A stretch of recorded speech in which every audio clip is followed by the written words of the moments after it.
नमस्कार दोस्तों, स्वागत है आपका यूनिक स्टडी सेंटर के ऑनलाइन क्लासेस में। नमस्कार दोस्तों, मैं हूं विकास और आप देख रहे हैं यूनिक स्टडी सेंटर। तो दोस्तों, हमने इससे पहले की क्लास में जो है वर्णमाला के बारे में बात कर लिया, वर्तनी के बारे में बात कर लिया। तो आप आज देख सकते हैं क्या पढ़ाने वाला आपको विराम चिन्ह। विराम चिन्ह का बहुत बड़ा उपयोग है, क्योंकि इसके बिना जो है पूरा अधूरा है। कहाँ पे विराम लेना है, कहाँ पे अल्प विराम, कहाँ पे ज्यादा विराम लेना है, ये सब, कहाँ पे हमें ब्रैकेट का यूज करना है, ये सब आज हम आपको पढ़ाएंगे कैसे कि विराम चिन्हों का यूज कैसे होता है हमारे पद्य और गद्य में। तो दोस्तों, बने रहिए वीडियो में अंत तक, खूब सारा प्यार दीजिए और हम भी आपको खूब सारा मन लगा के पढ़ाएंगे। तो दोस्तों, आइए देखते हैं वीडियो। तो आज हम पढ़ाने वाले विराम चिन्ह, जैसा कि हमने बता दिया है। और विराम चिन्ह का मतलब क्या होता है? विराम चिन्ह का मतलब जो होता है वो होता है ठहराव या फिर रुकना। मतलब कोई चीज हम बोल रहे, कोई लाइन लिख रहे हैं, तो हमें कहाँ पे रुकना है, कहाँ पे ठहराव लेना है, तो हमें विराम चिन्ह से जो है हमारा डिसाइड किया जाता है कहाँ पे हमें रुकना है। अर्थात पद्यों में जो यति का होता है, यति मतलब रुकना होता है, वहाँ पे जो उसके लिए यूज किया जाता है पद्य और गद्य में, तो उसे भी हम विराम चिन्ह कहते हैं। विराम चिन्ह जैसे देखिए कई सारे प्रश्नवाचक चिन्ह है, विस्मय बोधक है, यहाँ पे आपका कॉमा हो गया ऊपर, यहाँ पे देखिए अर्ध विराम हो गया, उप विराम हो गया, अल्प विराम हो गया, ब्रैकेट हो गया, ये देखिए लाघव हो गया, ये देखिए काक चिन्ह हो गया। तो ऐसे ही यहाँ पे आज हम आपको सारा विराम चिन्ह पढ़ाने वाले हैं। हो सकता है वीडियो थोड़ा लंबा हो जाए तो 2 पार्ट में बन जाएगा, उसकी आपको चिंता करने की जरूरत नहीं है। बस आप अपनी पढ़ाई पे ध्यान दीजिए, मैं क्या पढ़ाता हूँ कैसे। आप आइए आगे वीडियो में देखते हैं।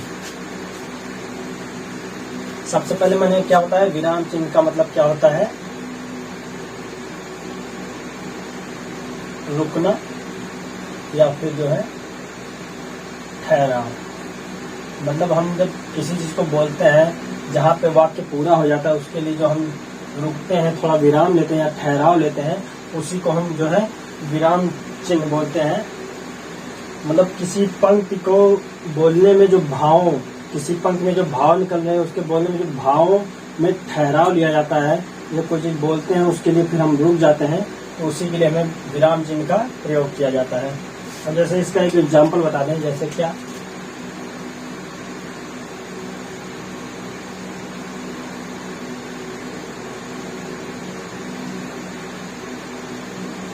बहुत ही प्रसिद्ध उदाहरण है, आप सब लोग सुने होंगे। ऐसा कोई नहीं है जो ये उदाहरण सुना नहीं होगा। रोको मत जाने दो। अब देखिए इसमें कॉमा का बहुत बड़ा उपयोग है। कॉमा का बहुत बड़ा उपयोग कैसे? अब मान लीजिए हमने यहाँ पे कॉमा लगा दिया, यहाँ पे जब कॉमा लगा दिया तो इसका क्या भाव, अब भाव क्या निकलता है? इसका भाव जो होगा, भाव की बात कर लें, रोको मत जाने दो। मतलब यहाँ पे भाव क्या आ रहा है कि उसे रोक दो, जाने नहीं देना है। मतलब यहाँ भाव का क्या हो गया? रोकना। उसे पकड़ लो या फिर रोक लो, जाने नहीं। अब देखिए, अब यही अगर जो है यहाँ पे लग जाए ऐसे मिटा के, तो ये मैं फिर से लिख देता हूँ,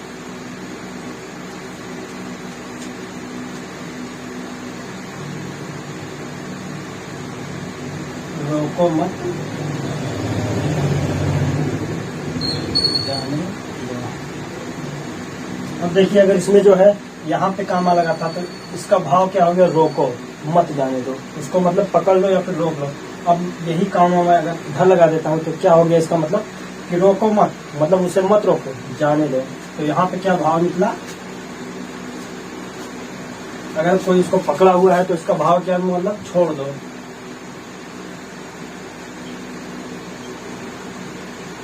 या फिर जाने दो, रोकना नहीं है। तो देखिए केवल कैसे कॉमा के उपयोग से, कैसे यहाँ पे आपका जो है अल्प विराम के उपयोग से जो है कि भाव यहाँ पे बदल गया। अल्प विराम यहाँ लगा तो भाव कुछ और हुआ, अल्प विराम अगर यहाँ लग गया तो भाव कुछ और हो गया। तो ऐसे ही आपको यहाँ पे विराम चिन्हों का प्रयोग जो है करना है। तो हम बात करते हैं सबसे पहले क्या, यहाँ पे देखिए प्रश्नवाचक चिन्ह का। इसको क्या बोलेंगे?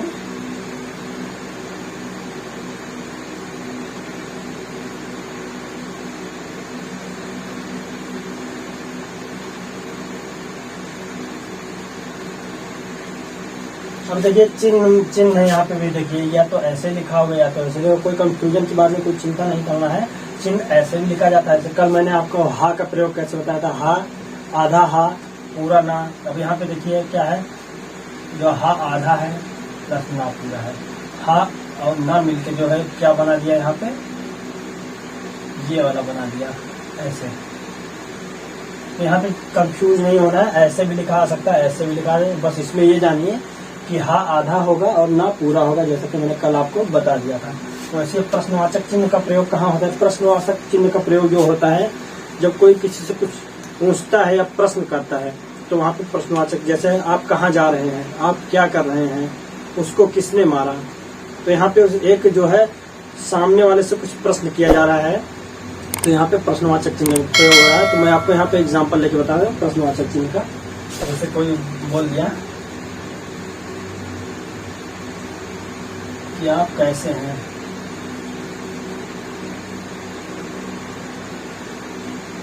अब यहाँ पे जो है प्रश्नवाचक, अब आप विराम लगा देंगे तो गलत हो जाएगा, कॉमा लगा देंगे गलत हो जाएगा। यहाँ पे ये इससे क्या कर रहे हैं, ये इससे जो है एक व्यक्ति दूसरे व्यक्ति से जो है क्या प्रश्न कर रहा है। तो यहाँ पे जो है प्रश्नवाचक चिन्ह आ गया। तो आपको प्रश्नवाचक चिन्ह का पूरा यही मतलब है कि यहाँ पे आप किसी से अगर कुछ प्रश्न कर रहे हैं, कुछ पूछ रहे हैं, तो यहाँ पे जो है प्रश्नवाचक चिन्ह लगेगा। अब हम बात कर लेते हैं क्या करेंगे, पूर्ण विराम की।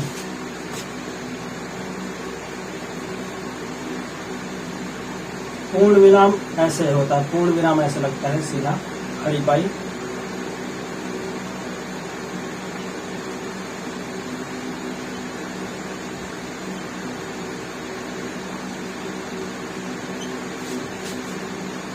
अब देखिए पूर्ण विराम के बारे में बात, सबसे पहले तो मैं आपको एक चीज बता देता हूँ। यहाँ पे देखिए क्या है इम्पोर्टेंट है बहुत, जो कामता प्रसाद गुरु हैं,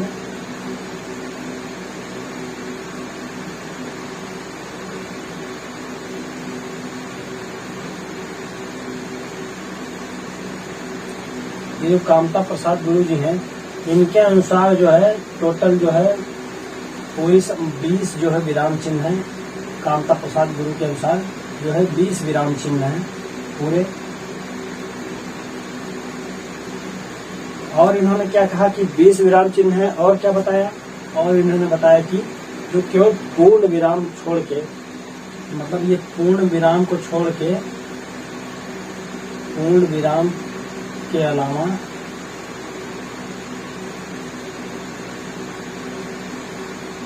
सभी जो है अंग्रेजी से लिए गए हैं।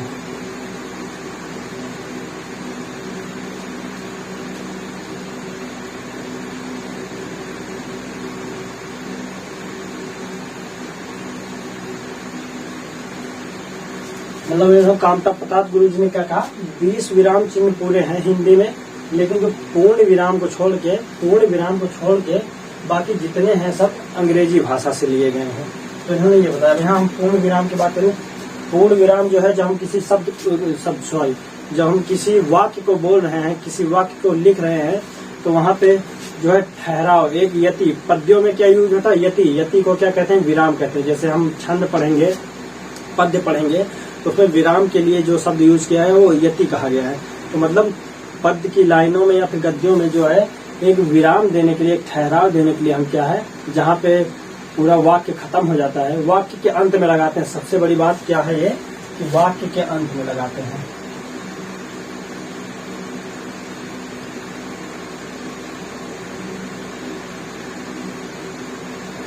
वाक्य के अंत में ठहराव देने के लिए, जैसे एक वाक्य पूरा हो गया तो पूर्ण विराम के मतलब थोड़ा ज्यादा टाइम तक वहाँ ठहरते हैं।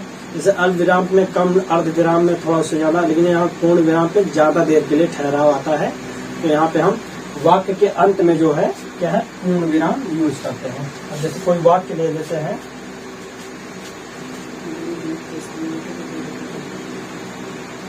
जैसे एग्जाम्पल ले रहे हैं हम,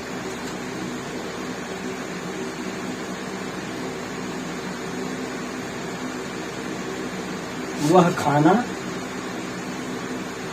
खा चुका है। यहाँ पे देखिए ये वाक्य पूरा हो गया, वह खाना खा चुका है। तो यहाँ पे वाक्य पूरा हो गया। तो यहाँ पे क्या हो जाएगा, हम पूर्ण विराम लगा देंगे। यहाँ पे पूर्ण मतलब ये पूर्ण विराम से क्या पता चलता है कि ये एक सेंटेंस, ये एक वाक्य जो है पूरा हो चुका है। और सबसे बड़ी बात मैं आपको बताऊं, खा, ये खा बहुत लोग गलत कैसे लिखते हैं। खा जो अक्षर है, खा अक्षर को लिखने का तरीका क्या है, खा अक्षर आपको हमेशा जो है ऐसे लिखना है। खा ऐसे मिला के लिखिए। अगर नहीं मिला रहे हैं, नहीं भी मिला रहे हैं ऐसे, अगर हल्का सा, या आप ऐसे भी लिख सकते हैं, या फिर आप जो है हल्का सा यहाँ गोल कर दीजिए रा को, उसके बाद खा लिखिए ऐसे। क्योंकि अगर आप ऐसे लिख देंगे ऐसे, तो वहाँ पे मान लीजिए खाना लिख रहे हैं आप, ठीक, एक ये खाना हो गया, एक आप जो है अगर ऐसे लिख देंगे, ठीक, और इस खाना का मतलब क्या हो गया, भोजन। अब यहाँ पे खाना आपने लिखा है, यहाँ पे देखिए अगर मान लीजिए गलती से या फिर कैसे भी मिट गया यहाँ पे अगर, तो इसका क्या मतलब है, रवाना हो जाएगा। अब रवाना को लोग गलत समझ लेंगे क्या, वहाँ पे खाना हो गया, यहाँ पे रवाना हो गया। अब यहाँ इसका क्या मतलब हुआ, यहाँ पे रवाना मतलब जाना है। अब देख लीजिए भाव कैसे चेंज हो गया, केवल एक जो है अक्षर की गलत लिखावट की वजह से भाव चेंज हो गया। यहाँ पे आप बहुत विशेष ध्यान दीजिए, खा का आपको कैसे खा को लिखना है। तो यहाँ पे आपकी ये इंपॉर्टेंट बातें होगी। अब हम बात कर लेते हैं योजक चिन्ह के बारे में थोड़ा सा।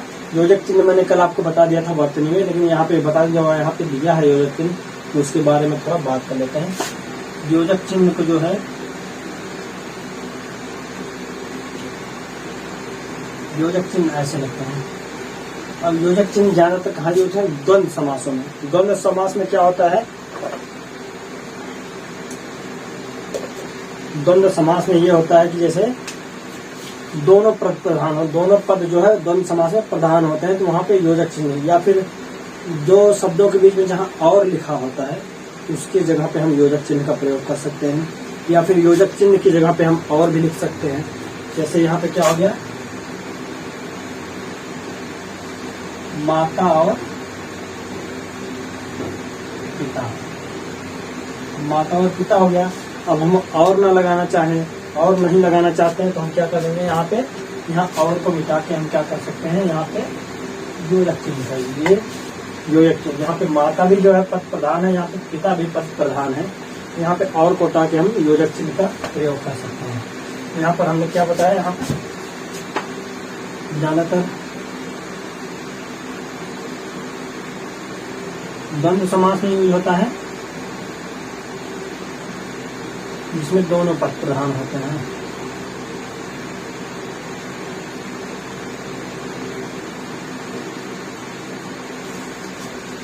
और या फिर जो दो एक ही समान शब्द होते हैं, दो समान शब्दों के बीच में भी हम योजक चिन्ह लगाते हैं। जैसे दो समान शब्द कौन से हो गए, या फिर दो समान शब्दों के बीच में।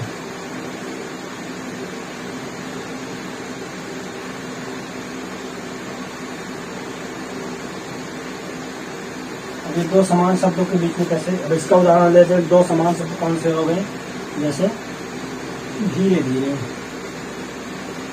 बीच में यहाँ पे योजक चिन्ह लगा देंगे यहाँ पे, या फिर हो गया क्या, साथ साथ।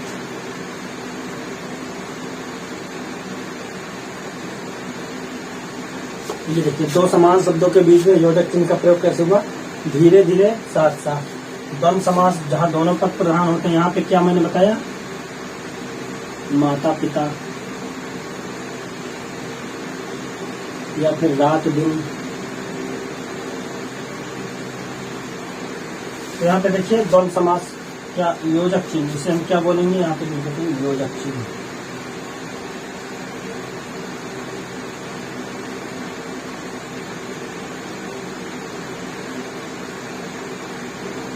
योजक चिन्ह का प्रयोग भी हम जान गए हैं। यहाँ पे क्या बोलते हैं, प्रश्नवाचक चिन्ह जान गए, पूर्ण विराम जान गए। और यहाँ पे देखिए इसको हम क्या बोलते हैं, रुकाव या ठहराव को क्या बोलते हैं, यति भी कहते हैं। यति का मतलब होता है, या फिर विराम भी कह सकते हैं। तो आपने इस समय जान लिया है यहाँ पे कैसे इसका भाव बदल जाता है, किसके यूज से कैसे भाव बदलता है। यहाँ पे हमने आपको बता दिया कॉमा कहाँ लगाने से भाव कैसा चेंज हो जा रहा है।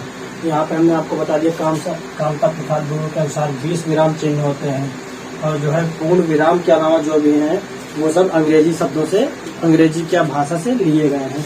तो आगे हम बात करते हैं और विराम चिन्हों के बारे में। तो हाँ दोस्तों, जैसा कि मैंने आपको इतना बता दिया है पूर्ण विराम और ये विराम चिन्ह के बारे में। आपको एक बात और बताते हैं प्रश्नवाचक के बारे में। कभी कभी जो है वाक्य के बीच में प्रश्नवाचक शब्द आते हैं, प्रश्नवाचक शब्द आते हैं जो कि प्रश्न का बोध कराते हैं, लेकिन वहाँ पे प्रश्नवाचक चिन्ह नहीं लगाया जाता है। वो कौन से वाक्य थे, जैसे आप देख लीजिए, राम ने मुझे बोला था,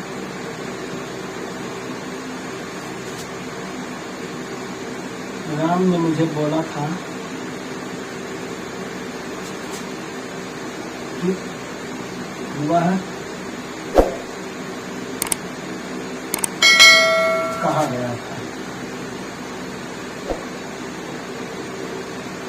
अब देखिए इसमें जो है प्रश्नवाचक शब्द क्या आया है, कहाँ आया है आपका प्रश्नवाचक में, लेकिन फिर भी जो आपका क्या है यहाँ पे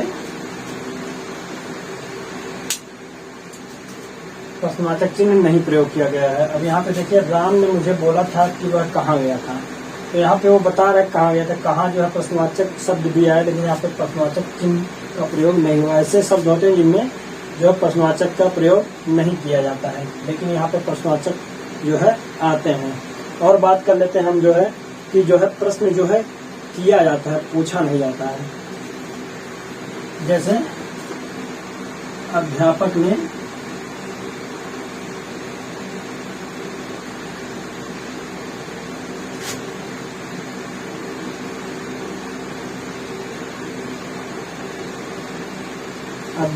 जो है प्रश्न पूछा।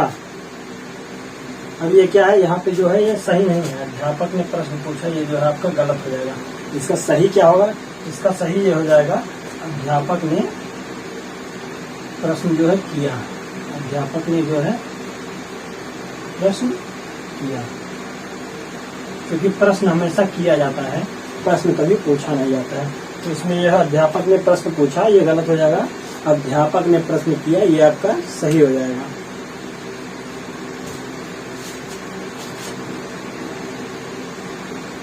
और इसके बाद हम बात करेंगे कुछ और चिन्हों के बारे में। जैसा कि मैंने आपको यहाँ पे पूर्ण विराम, प्रश्नवाचक और योजक के बारे में बता दिया है।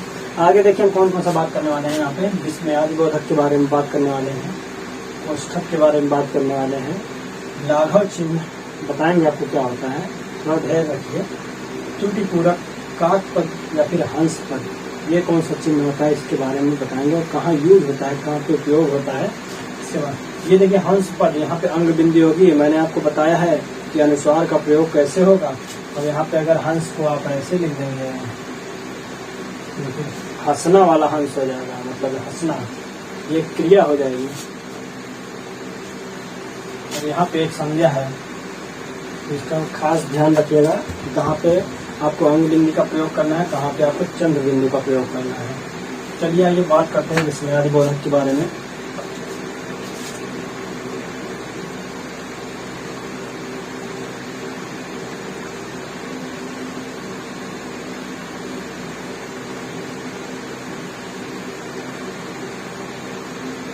विस्मयादिबोधक का चिन्ह कैसे होता है, ऐसे बना होता है, नीचे बिंदु होता है ऐसे।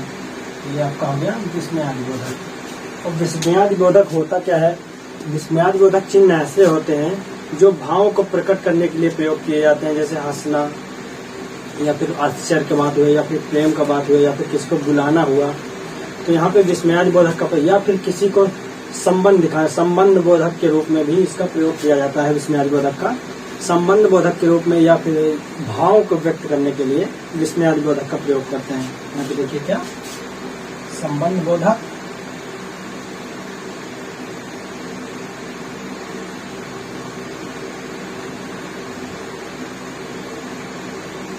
या फिर जो है भावों को व्यक्त करने, भावों को प्रकट करने के लिए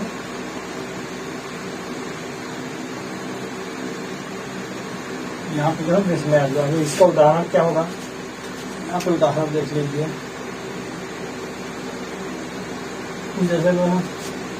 जैसे किसी ने कहा आह, यह काम कितना कठिन है। ओह बोलिए, ओह ये कितना काम कठिन है।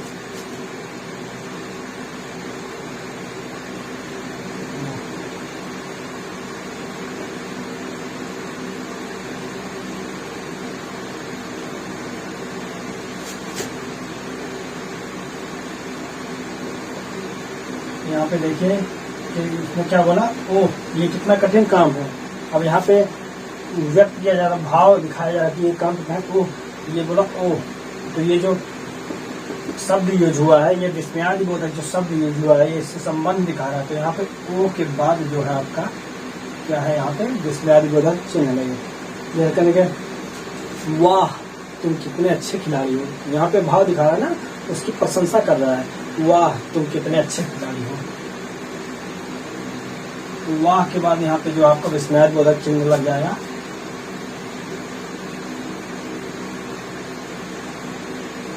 तुम कितने अच्छे खिलाड़ी हो।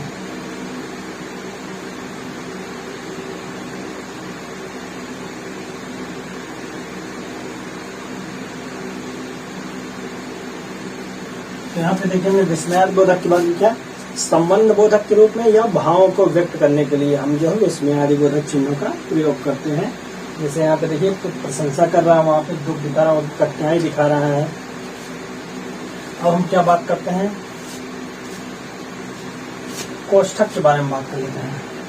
कोष्ठक तो सब लोग जानते होंगे, सब लोग पढ़े होंगे।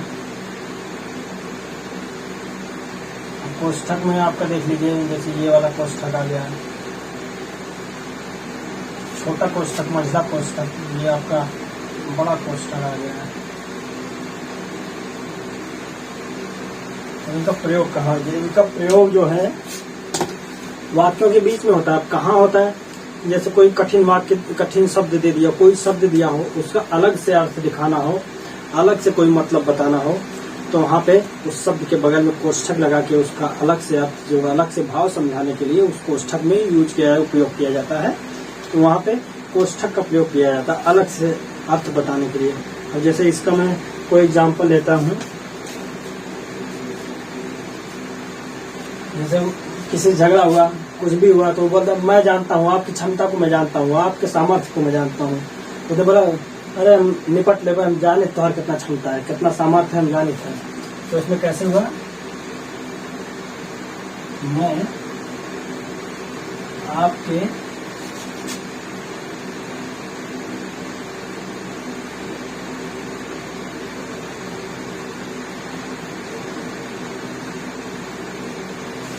सामर्थ्य को जानता हूँ,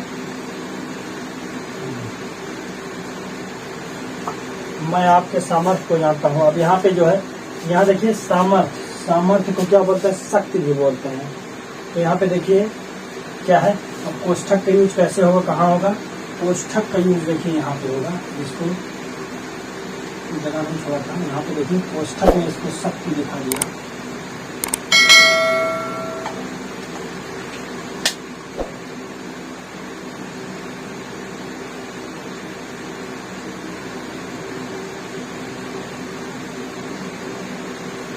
देखिए यहाँ पे कोष्ठक का कैसे यूज हुआ, उसने बोला जो है मैं आपके सामर्थ्य को जानता हूँ। अब वो सामर्थ्य नहीं समझ पाया, मान लीजिए सामान्य वाला नहीं सामर्थ्य समझ रहा है, वो समझ रहा कोई गाली होगा, तो वहाँ पे वो उसको पूरा का पूरा क्लियर करने, पूरा समझाने के लिए कोष्ठक में क्या दे दिया, शक्ति। और वो तुरंत जान जाएगी मैं आपकी शक्ति को जानता हूँ। यहाँ पे देखिए कोष्ठक का प्रयोग इसीलिए होता है कि जो कोई कठिन वर्ड या फिर किसी का अलग से कोई अलग भाव हो, दिखाना हो, तो वहाँ पे वो कोष्ठक में यूज करके आपको दिखा देता है। तो यहाँ पे ये हो गया आपका कोष्ठक का प्रयोग। अब बात कर लेते हैं कौन सा, आपको विस्मयादिबोधक कोष्ठक हुआ। अब लाघव चिन्ह के बारे में आते हैं। लाघव चिन्ह आप लोग यूज तो बहुत किए हैं, क्योंकि बताऊंगा तो तुरंत जान जाएंगे, यूज तो बहुत किए होंगे, क्योंकि बताते हैं भी कहेंगे हाँ हाँ मैंने भी यूज किया है।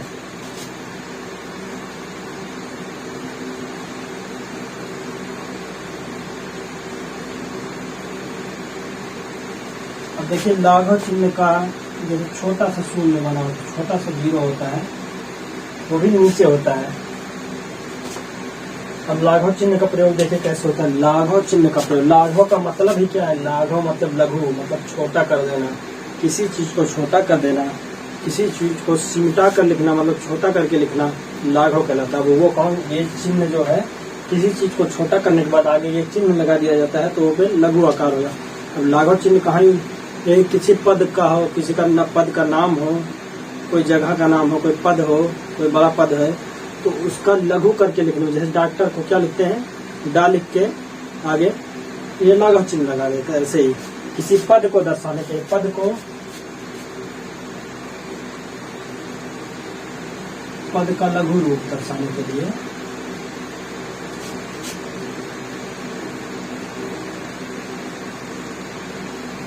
या फिर लघु रूप में लिखने के लिए उतना बड़ा ना लिखकर हम छोटा सा लिखते हैं।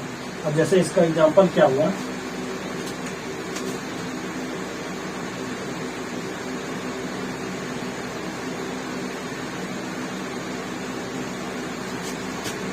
डॉक्टर। अब डॉक्टर अभी मैं बता रहा हूँ क्या लिखते हैं डॉक्टर को,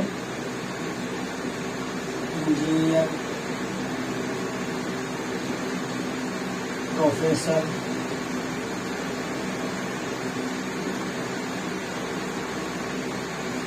देखिए यहाँ पे डॉक्टर कैसे, डॉक्टर क्या लिखते हैं। तो आप देखिए यहाँ एक गलती है वर्तनी। अब आप बताएंगे क्या सुधारना, इसमें कौन सी वर्तनी गलत है डॉक्टर में। डॉक्टर में ऐसी कौन सी गलती है वर्तनी में कि यहाँ पे ये सब गलत है। देखिए डॉक्टर मैंने क्या बताया था, जब किसी अंग्रेजी शब्द को सीधा हिंदी शब्द में लिख देते हैं तो ऊपर क्या लगाते हैं, अर्धचंद्र बिंदु, अर्धचंद्रमा लगाते हैं। यहाँ पे देखिए ये ऐसे लगेगा। अब आपका ये डॉक्टर जो है सही हो गया। अब यहाँ पे क्या लिखते हैं, लाघव चिन्ह कैसे लगाते हैं, ऐसे लिख के नीचे गोला लगा दिए, डॉक्टर हो गया। लिखने आपने देखा होगा कहीं साइनिंग बोर्ड लगा होता है, डॉक्टर के क्लिनिक के बाहर लिखा होता है डा लिख के। इंजीनियर का कहीं बोर्ड लगा तो वहाँ पे इंजी लिख के ऐसे ऐसे लगा दिया। यहाँ पे इंजीनियर का लिखिए कैसे,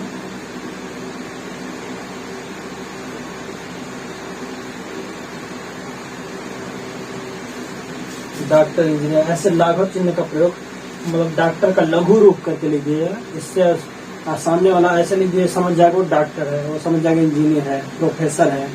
तो यहाँ पे ऐसे लाघव चिन्ह का प्रयोग। अब देखिए आखिरी क्या बचा है आपका, त्रुटि, त्रुटि पूरक या फिर काक पद या फिर हंस पद। अब त्रुटि पूरक मतलब त्रुटियों को दर्शाने, मतलब कहीं त्रुटि हो गया है तो उसको दर्शाने के लिए हमें इस चिन्ह का प्रयोग। अब ये चिन्ह कौन सा होता है,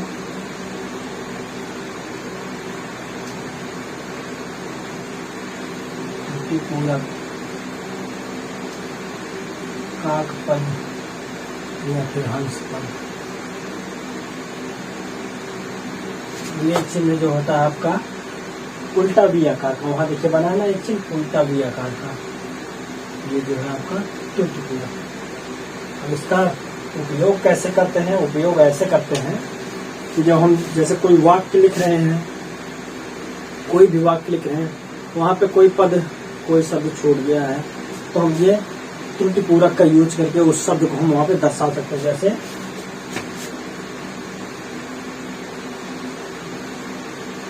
वह घर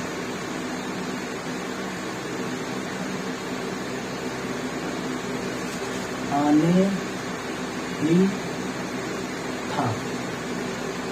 अब देखिए यहाँ पे हमको क्या लिखना था, वह घर आने वाला ही था, आने वाला ही था। लेकिन यहाँ पे क्या, वह घर आने ही था, वो गलत हो गया। तो कॉपी में लिख रहे हैं, पेन से लिखा है, मिटा भी नहीं सकते हैं। तो अब हम क्या करेंगे, अब हमारे हिंदी भाषा में त्रुटि पूरक का प्रयोग किया जाता है वहाँ पे त्रुटियों को दर्शाने के लिए। अब वह घर आने ही वाला था, तो यहाँ पे हम क्या करेंगे, ऐसे त्रुटि पूरक चिन्ह लगाएंगे। तो इसके ऊपर हम क्या लिख देंगे, वाला। इससे एग्जामिनर ये जान जाएगा कि यहाँ पे वाला शब्द जो है छूट गया था, इसने ऐसा चिन्ह लगा के यहाँ पे लिख दिया कि ये त्रुटि पूरक काक पद या हंस पद का यूज हम ऐसे ही करते हैं कि जहाँ पे कोई शब्द छूट जाता है, कोई पद छूट जाता है, तो ये चिन्ह लगा के हम ऊपर वो पद दर्शा देते हैं, लिख देते हैं। तो देखिए हमने क्या बात कर लिया, विराम चिन्ह के बारे में बात कर लिया, प्रश्नवाचक चिन्ह के बारे में बात कर लिया, योजक चिन्ह के बारे में बात कर लिया, विस्मयादिबोधक के बारे में बात कर लिया, यहाँ पे देखिए कोष्ठक के बारे में बात कर लिया, लाघव चिन्ह के बारे में बात कर लिया, त्रुटिपूरक, तात्पर्य, हंसपद के बारे में बात कर लिया। तो आज हमने इतनी बात कर ली। हम कल आपको भी अब इसका एक वीडियो और बनाएंगे विराम चिन्ह का, क्योंकि भी थोड़ा बहुत बचा हुआ है। तो आज बनाएंगे तो काफी लंबा हो जाएगा। तो आपका यहाँ पे देखिए ये बचा है आपका अर्ध विराम, अल्प विराम, उप विराम, और ये वाला चिन्ह है आपका ये कॉमा वाला, एक सिंगल कॉमा भी होता है ऊपर, जो किसी कोटेशन को दर्शाने के लिए होता है, किसी का कथन दर्शाने के लिए। तो हम इनका जो है वीडियो कल बनाएंगे, आपको कल बताएंगे इनके बारे में कैसे। आज इतना हमने बता दिया, उम्मीद करते हैं आपको समझ में आ गया होगा। अगर दोस्तों नहीं समझ में आया है तो आप हमसे कमेंट में पूछ सकते हैं, आप हमसे कमेंट में उसके बारे में पूछ सकते हैं। हम उसका अगले वीडियो में उसको समझाने की कोशिश करेंगे। कमी होती है वीडियो में दोस्तों तो प्लीज़ बताइए, क्योंकि हमें नहीं पता कि हम क्या गलत पढ़ा रहे हैं। गलत का तो पता ही, हमें ये नहीं पता क्या छूट रहा है। अपनी तरफ से तो हम पूरा कर रहे हैं, लेकिन अगर आपको लगता है कुछ छूट रहा है तो आप हमको बताइए, उसका हम जो है अगली वीडियो में समाधान लेकर आएंगे। तो दोस्तों अगर वीडियो पसंद आया है तो लाइक कीजिए, शेयर कीजिए, सब्सक्राइब कीजिए, और हाँ बेल आइकन दबाना मत भूलिएगा, जिससे आपको जो है हमारा वीडियो जल्द से जल्द और लेटेस्ट वीडियो जो डलेंगी वो आप तक पहुंच जाएंगी। तो दोस्तों उम्मीद करते हैं आपको वीडियो पसंद आया होगा। तो मिलते हैं अगली वीडियो में। जय हिंद।